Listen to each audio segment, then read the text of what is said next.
Voy bu bola kichkinagina bo'lib mana ухаживать qilishini qaranglar. Shularni uyga kelishim bilan eriyam, xotiniyam, 3 ta o'g'liyam ustimda o'lib qolishadi. Nima yeysan, nima ichasan deb. O'g'ilchasi kofe tayyorlab berdi. Endi sutlarni ko'pirtirib erinmasdan dadasi kelib, "Voy, молодец, сыночек" deb erkalab ketdi.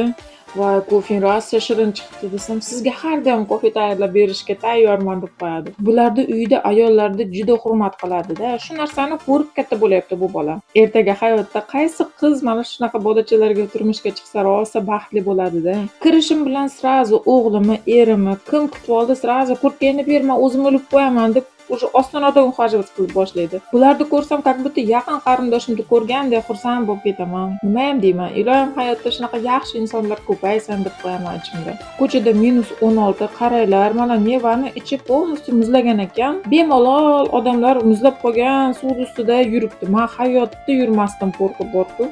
Shu uyda kimdir menga bir narsa yegim kelyapti desa, kuni bilan shuni o'ylab yuraman, to shu ovqatni qilib bermagunimcha.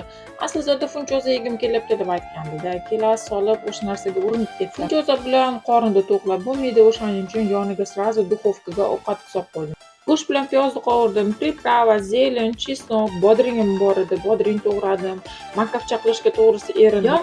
Jon qo'shni deb bir kosa funchozani qo'shnimizga ulashdik.